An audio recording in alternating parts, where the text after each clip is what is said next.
As we begin to realise that we're in the dark night of the soul, we can often feel trapped, isolated, alone.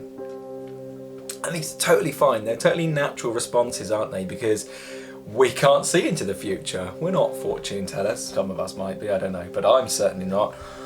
And it just takes a little bit of hindsight really to see that what was happening for our greatest good. And obviously I can say that here quite comfortably, but for you guys it probably doesn't feel that way.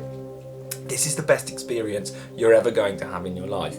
Yes, it hurts. Yes, it's painful. But my word, we should be celebrating. We're so silly and we don't see where life is taking us, where this is going for us.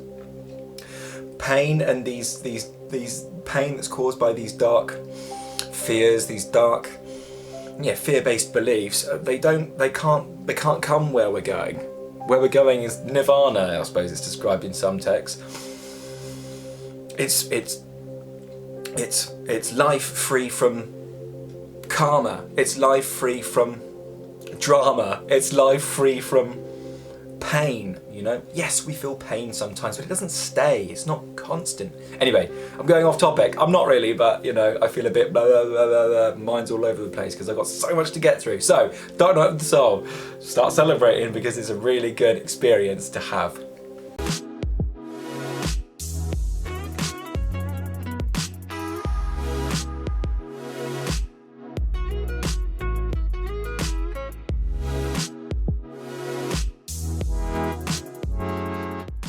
If you're in the dark night of the soul and your emotions are all over the place, take heed in the knowledge that this is just the best experience you're ever going to go through. It won't feel like it. Oh God, it won't feel like it.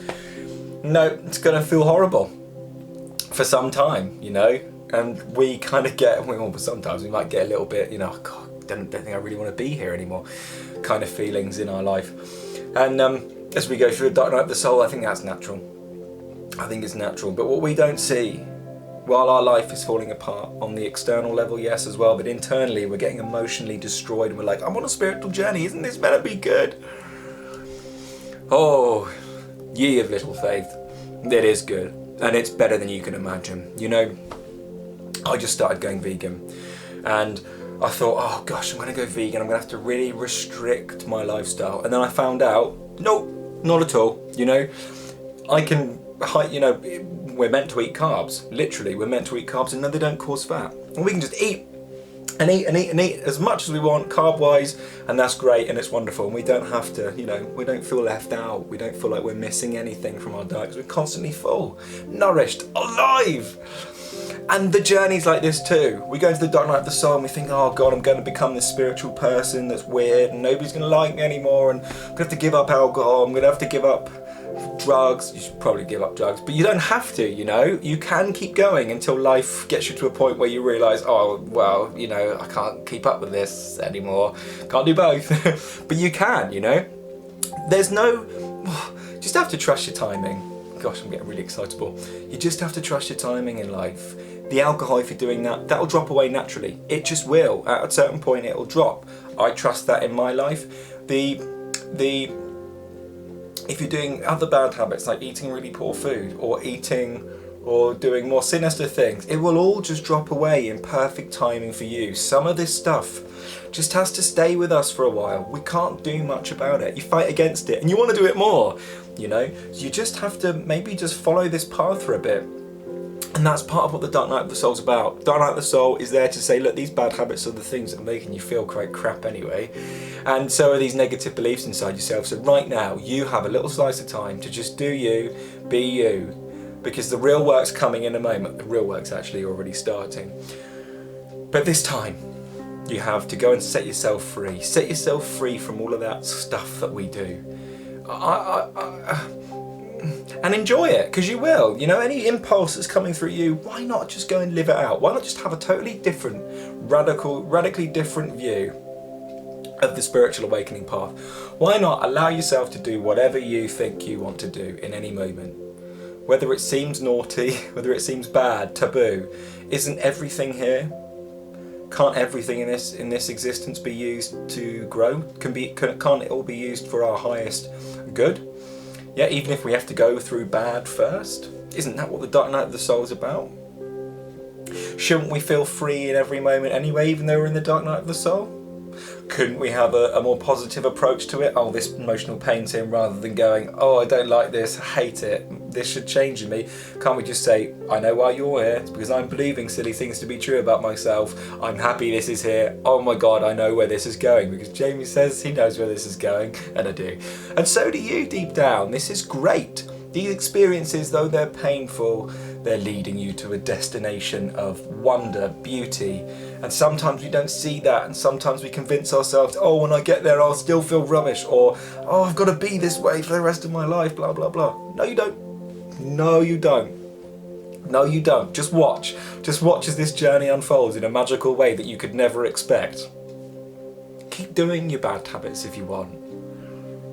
And then when you end up in hospital, stop. You know, life will give you signs to stop, and when you're ready to stop, it'll drop. Relax, relax, relax. It's all brilliant, it's all beautifully paved out for us, and I probably sound like a crazy lunatic right now, but today I just feel invincible. And everybody should feel that way too, you know? So how do we get to feeling invincible? Well, we do the work. And the work is sadhana, meaning your daily spiritual practice to bring about the highest potential of aliveness in the human system. And if you don't have any sadhana, you're all welcome to sign up down below for the one-to-one coaching. I'll get you on a daily practice, and we'll do some one-to-one live calls, and we can have a look at what limiting beliefs you're holding on to that's keeping you in the fear-based beliefs and keeping you into this fearful dark night of the soul. Because we don't need to stay there. We have to taste it, right? We have to taste it. But my word, we don't have to stay there. And if you are stuck there and you are lounging around in that area for perhaps longer than you want to, come and get the practice. It's well worth it. Also, down below, there's a free breathing practice that will help you get you out of one of those moments, you know, one of those moments where you're just like, oh my God, another day. Jeez, gosh, more life, huh? Haven't I done enough of lifing? One of those moments where we have a bit of a shitty attitude. Oh, I probably shouldn't swear, but oh well, screw it, it's come out. It feels so good. This breathing practice down below is called Cosmic Double Breathing. It's free, you have to sign up. It will sign you up to a marketing list in which you can buy the Dark Night of the Soul breathing practices that are available in there as well, should you wish. Don't have to, but they work because they work through me. Alright, the Dark Night of the Soul is not such a bad experience. It can feel it in the moment because our life is breaking down, and thank God our life breaks down, because it's the life of Jamie being a prat breaking down. You know, it's the life of Susie being a bit of a douchebag all of her life breaking down, so that we can become a new person. Not a spiritual person. I don't even think there's a spiritual journey. I know my business is called Spiritual Awakening Help, but the more and more I'm on this journey, I'm like, this isn't a spiritual journey. This is just life. This is just life. We're leveling up at life. That's it. There's no spiritual. We don't need to say, I must be a spiritual person and give up meat. No. Eat meat if you like, until you realise that you don't want to do it anymore, and it'll just drop. No pressure. None. No pressure, and that's the beauty of life. Life will be so patient with you until you lock down and smell your own crap, your own BS, and then you're like, oh yeah, I probably should give that a little bit of a change. But there's no pressure. There's nobody's forcing you into doing anything you don't want to do. Life's really patient, life's really kind, and life gives you clues, and he's guiding you all the way. He, sexist Jamie, life, he, she, whatever, it is guiding you all the way, and it's such a beautiful experience. The Dark Night of the Soul truly should be a celebration, because once you're there, your life will never be the same again. Just don't stay there. Do the work, please. Your life, but don't stay there. You don't have to. It's no fun staying there. Get yourself out of it as fast as possible by doing the sadhana. Bob's your uncle, Fanny's your aunt. Happy go Larry. And then life becomes wonderful again. It's a rebirth process, isn't it? We're being reborn. And then we're going to, excuse me, I'm very burpy. And then we're going to live out the life that we've always dreamed of. It won't be the same way that you dreamed, but you'll get everything you want, and it'll make you extremely happy. All right. Cool. Have a lovely day.